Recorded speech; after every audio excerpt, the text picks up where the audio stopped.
Langit gelap membentang luas, menggelayuti medan pertempuran dengan kesan muram. Asap pekat melayang di udara, bercampur dengan hawa panas yang tebal, sementara desisan napas Bena yang terengah-engah dan gemerisik api yang membakar pepohonan mengisi ruang sekelilingnya.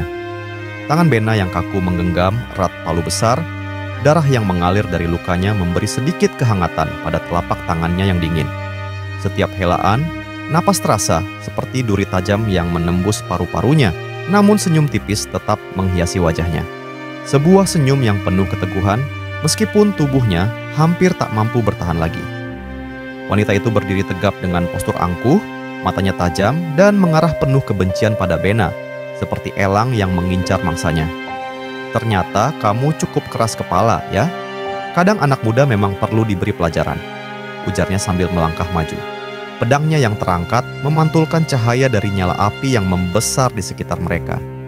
Bena mendongak, meskipun tubuhnya bergetar hebat, senyum itu tetap ada. Seolah dia merasa lebih kuat dari sebelumnya, meski rasa sakit yang mendera begitu dahsyat. "Benar," Bena menjawab, suaranya serak dan berat, namun tetap tegas. "Kadang, kita memang perlu membanggang untuk mendapatkan sesuatu yang lebih besar." Begitu kata-katanya selesai, palu besar di tangannya berayun dengan kekuatan luar biasa, menciptakan tekanan udara yang memaksa wanita itu mundur setengah langkah. Wanita itu terkejut. Sebelum dia bisa bereaksi lebih lanjut, energi gelap muncul secara tiba-tiba dari tanah, seperti akar raksasa yang merayap dan melilit tubuhnya. Kegelapan itu terasa menyerap, menyelimuti tubuhnya dengan kekuatan yang dingin dan menekan. "Serapan energi pembalikan," gumam Bena. Suaranya terdengar menggema di sekitar mereka. Wanita itu membelalakkan matanya. Wajahnya yang biasa dingin kini berubah pucat dan napasnya terengah. Energi gelap itu berdenyut seakan hidup, perlahan-lahan melingkupi tubuhnya, membuatnya gemetar tak terkendali. Matanya yang sebelumnya tajam kini terisi kebingungan dan ketakutan. Bena melihatnya, tahu bahwa inilah kesempatan yang ditunggunya, dan dia segera melesat maju.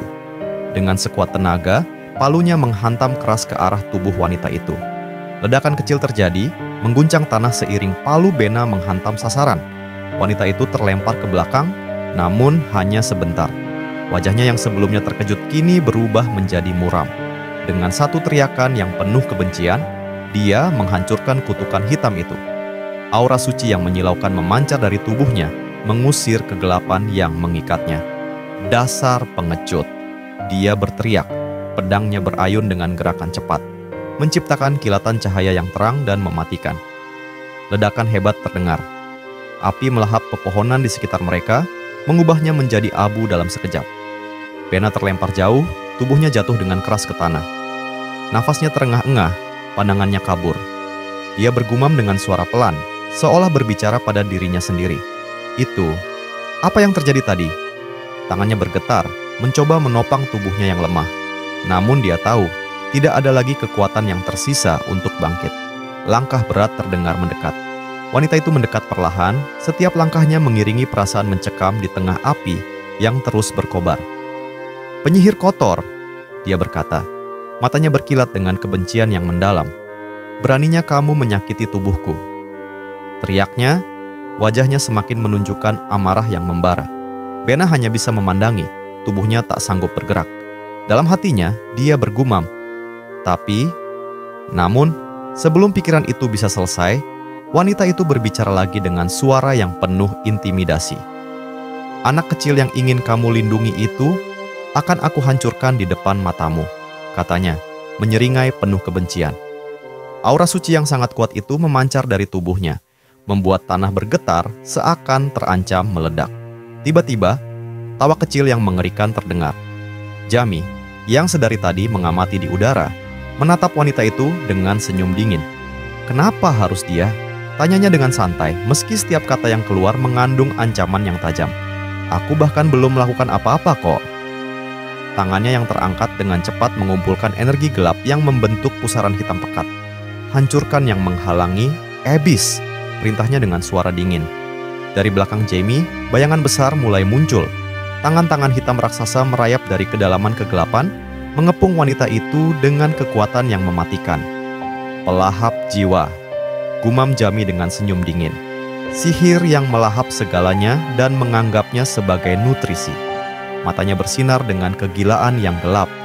Aku benci menyerap kekuatan murni, tapi kali ini aku harus melakukannya. Wanita itu berteriak marah, namun suaranya tampak gemetar. Di wajah dan tangannya mulai muncul retakan kecil, seakan kekuatannya terkikis dengan cepat. Meski begitu, dia tetap berdiri tegak. Dasar makhluk jahat, serunya. Tatapannya penuh kebencian yang membara. Namun, Jamie hanya tertawa ringan. Dia turun perlahan, mendekati Bena yang terkapar lemah di tanah. "Bena," panggilnya lembut. Suaranya kini lebih rendah dan penuh ketenangan. "Kau baik-baik saja?" Bena membuka matanya yang berat, berusaha memanggil nama Jamie dengan suara yang lemah. Jamie tersenyum, menepuk bahu Bena perlahan. "Bertahanlah. Berkatmu, aku berhasil menyelesaikan proses penghisapanku. Sekarang, tak ada yang perlu kau khawatirkan lagi." Bena tersenyum dengan rasa lega yang mendalam. "Syukurlah, kau selamat." Namun, dari kegelapan yang masih berputar di sekitar mereka, muncul makhluk besar dengan mulut mengerikan dan gigi tajam. Tangan raksasa keluar dari bayangan, dan suara berat yang dalam terdengar, "Tadinya aku ingin mengampunimu, karena kau terlihat cukup menarik." Jamie mengalihkan pandangannya, menatap makhluk itu dengan serius. "Seperti yang kuduga, dia bukan sekadar pendeta," gumamnya. Benar saja, wanita itu muncul kembali dan aura energi suci yang sangat kuat memancar dari tubuhnya. Kini, dia memegang sebuah bola cahaya yang sangat besar, memancarkan tekanan luar biasa. "Kesatria suci, ya?" gumam Jamie, matanya bersinar tajam. Kekuatannya berubah total. Ini akan merepotkan. Wanita itu menggenggam tombaknya dengan erat. Matanya menatap Jamie penuh kebencian yang mendalam. "Jadi, kamu juga penyihir kegelapan?" tanyanya, suara penuh penghinaan. Jamie mengangkat alis, tersenyum tipis. "Kalau memang begitu, kenapa?" jawabnya santai.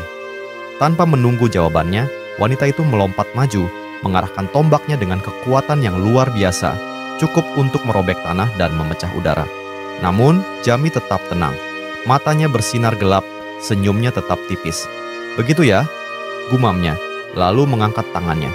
Di belakangnya, kegelapan berputar, membentuk pusaran besar yang mengancam. "Pintu inversi," ucapnya pelan. Sebuah gerbang besar muncul di udara, terbuka sedikit demi sedikit. Dari baliknya, bayangan hitam raksasa mulai terlihat. "Neblo," panggil Jamie dengan suara rendah. "Kau harus menyambut tamu kita." Dari kedalaman kegelapan yang pekat, sebuah suara berat menggema, "Kamu memanggilku, Tuan?" Neblo, mantan penyihir hitam yang berperang dengan bayangannya sendiri, muncul dari kegelapan. Di sampingnya, Philip mengikuti dengan langkah ringan, namun waspada. Di hadapan mereka, seorang wanita dengan aura kuat menatap tajam. Cahaya kebiruan memancar dari matanya, seolah menembus kegelapan yang melingkupi mereka. "Beraninya kamu memanggilku di hadapanmu?" Wanita itu menyatakan dengan suara penuh amarah. Dalam sekejap, wanita itu melayangkan tebasan energi suci yang melesat menuju Jamie. Benturan antara energi kegelapan yang dipancarkan oleh Neblo dan energi suci dari wanita tersebut menciptakan suara gemuruh yang menggetarkan tanah. Wanita itu terhuyung mundur, wajahnya berubah pucat, sementara Neblo tetap tenang. Matanya penuh kewaspadaan, siap menghadapi serangan selanjutnya. Di sisi lain, seorang lelaki yang sedang menjelajahi sebuah gua terkejut. Wajahnya berubah menjadi pucat pasi saat ia melihat sesuatu yang mengejutkan. Telur bangsa iblis yang sangat besar tergeletak di tanah, menunggu untuk menetas. "Seharusnya, telur ini masih butuh jantung untuk tumbuh," desisnya dengan suara gemetar. Namun, sebelum dia bisa melangkah lebih jauh, sebuah suara lembut namun tajam terdengar dari belakangnya. "Ternyata, telur itu menghisap energi yang mengalir dalam sekejap," kata Jamie, dengan senyum tipis yang terlihat samar di wajahnya. Lelaki itu melompat mundur, terkejut dan berteriak, "Siapa kamu?" Jamie, yang ditemani oleh Jans yang tengah menggendong Bena, berkata dengan tenang, "Kamu adalah pengikut iblis yang menjijikkan." Lelaki itu dengan cemas bertanya, "Apa yang kamu lakukan terhadap penjaga kami?" Namun Jamie segera memotongnya. "Itu bukan urusanmu.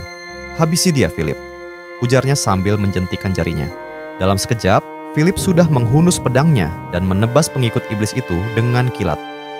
"Saya terima perintah Anda," kata Philip, suaranya dingin dan tegas. Sebelum pengikut iblis itu terjatuh dan mengeluarkan cairan darah segar dari mulutnya, ia masih sempat bergumam, "Tidak, sayang," dengan nada rendah. Tangan yang sudah hampir mati itu mencoba meraih telur bangsa iblis dan berkata, "Padahal tinggal sebentar lagi." Namun, seiring dengan kehilangan nyawanya, suara tersebut terhenti. Telur itu tiba-tiba mengeluarkan suara yang menggema, membuat Philip terkejut. Jamie, dengan ekspresi yang lebih serius, berteriak, "Philip, pergilah dari situ!" Philip melompat mundur sesuai perintahnya. Dengan penuh ketegangan, Philip bertanya, "Apa itu, Tuan Jamie?" Jamie, dengan wajah tegang, menjelaskan, "Telur itu menghisap jantung si pengikut iblis dan jiwa-jiwa lainnya. Sebentar lagi, bangsa iblis akan turun." Di tempat yang jauh, seorang kesatria suci yang sedang bertarung dengan Neblo berteriak, "Mati!" saat menghantamkan pedangnya dengan penuh kekuatan. Namun, Neblo berhasil menahan serangan tersebut dengan pelindung kegelapan. "Jadi, kamu menyuruh mayat hidup untuk mati, Lucu juga wanita aneh," ujar Neblo, tetap tenang meskipun serangan datang dengan cepat.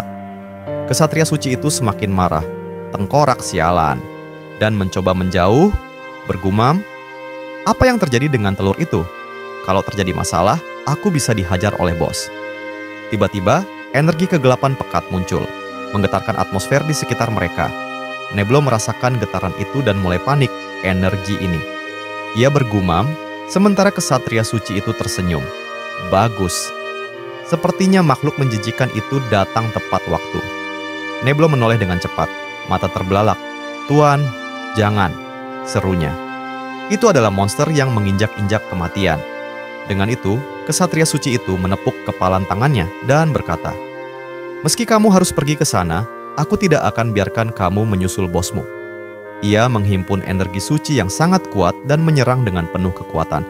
"Terimalah pukulanku," serunya, melayangkan tinjunya ke arah Neblo. Neblo yang tak bisa menghindar hanya bisa bergumam, "Tuan, saya harap Anda bisa kabur dengan selamat." Di tempat yang lain, Ricky terkejut dan pucat, wajahnya dipenuhi rasa takut. Anna, adiknya, yang berada di dekatnya, bertanya dengan cemas, "Kak, ada apa?"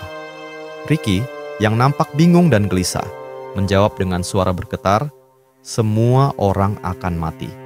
Ricky terus bergumam, "Jika aku diam saja, mereka semua akan mati." Anna bertanya, "Apa maksud kakak?" Namun, sebelum Ricky bisa menjelaskan lebih lanjut, sebuah suara keras terdengar di pintu depan rumah. Seorang pria masuk dengan kasar, berteriak, "Tuan, Nona, kalian harus segera pergi dari sini." Tanpa ragu, Ricky segera menarik Anna dan berkata, "Ayo Anna, kita harus pergi sekarang." Anna terkejut. "Apa harus sekarang, Kak? Bagaimana dengan yang lain?" Namun, Ricky tidak menjawab, hanya bergumam, "Percuma berada di sini. Kami hanya akan menjadi beban." Sementara itu, di ruang Marquis Bell, sang Marquis mengamuk dan menghantamkan tinjunya ke meja, berteriak, "Apakah ada orang di luar?" Seorang prajurit segera masuk dan melapor, "Tuan, ada pergerakan dari hutan Mirin." Marquis Bell mengerutkan kening. Aku merasakannya," jawabnya dengan tegas. "Cepat, kumpulkan seluruh pasukan." Tak lama setelah itu, Sears, putri dari Marquis Bell, datang dengan wajah pucat, memanggil, "Ayah." Marquis Bell, yang semakin cemas, mendekatinya dan berkata, "Jangan khawatir, kamu harus segera berlindung bersama anak-anak." Namun, Sears dengan suara gemetar memotong, "Tapi, Jamie tidak ada." Marquis Bell terkejut dan segera panik. "Apa?" Sears berlinang air mata, mengungkapkan kecurigaannya. Sepertinya dia pergi ke hutan Mirin. Di tempat lain, Jamie dan bawahannya mengamati dengan seksama saat telur bangsa iblis mulai menetas. Jamie bergumam dengan rasa jijik, "Inilah alasan mengapa aku membenci bangsa iblis, bangsa yang merendahkan dan mengintimidasi yang lemah." Sambil menjelaskan, ia menambahkan, "Makhluk yang mampu membuat semua makhluk hidup merinding hanya dengan kehadirannya." Namun, sebelum dia bisa berbicara lebih jauh, Philip segera mendekat. "Tuan Jamie, kita harus segera pergi dari sini." Jans yang panik bertanya, "Tuan, benda mengerikan apa itu?" Tetapi Jamie hanya terdiam, matanya tetap tajam. Dalam hati, ia bergumam, "Bahkan mayat hidup pun takut padanya.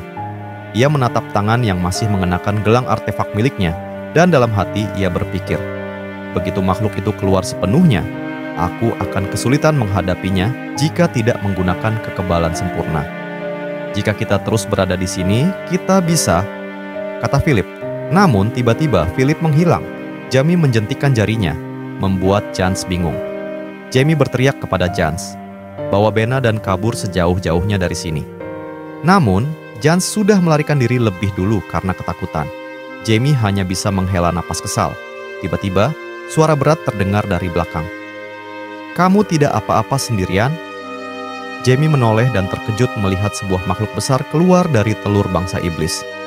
Makhluk itu berkata, "Tidak asik jika kamu menyerah begitu cepat." Tubuh makhluk itu mulai keluar dari cangkang telur, dan saat itu Jamie merasakan ketakutan yang luar biasa. Makhluk itu tersenyum dan berkata, "Namaku Lirta, seorang baron dari neraka yang agung." Jamie terkejut mengetahui bahwa Lirta adalah seorang baron, dan berarti dia sudah mencapai kelas master. Namun, Lirta hanya tersenyum lebar. "Jangan terlalu panik manusia, tidak ada cara untuk menghentikanku." Sambil mengaktifkan sel kekebalan mutlak, Jamie berkata dengan tenang, "Sekarang aku merasa lebih baik." Lirta memandangnya dengan tatapan tajam dan menawarkan, "Benda itu yang kamu miliki. Jika kamu memberikannya padaku, aku akan memberimu kematian yang nyaman." Jamie tersenyum dan menjawab, "Kamu pikir aku gila?" Mata Lirta berubah merah menyala. "Kalau begitu, terimalah serangan dariku." Dengan cepat, Lirta mengumpulkan energi hitam pekat yang sangat dahsyat. "Bertahanlah jika kamu bisa," katanya dengan suara mengerikan. Jamie langsung melompat ke udara dan mulai merapal sihir Leviathan yang membuat tangannya bercahaya keunguan. Lirta menatap ke arah langit, terkejut dengan kekuatan yang baru saja dikeluarkan. Pada waktu yang bersamaan, Sable mengamati dari kejauhan dan bergumam, menjengkelkan level Baron yang muncul di level terendah.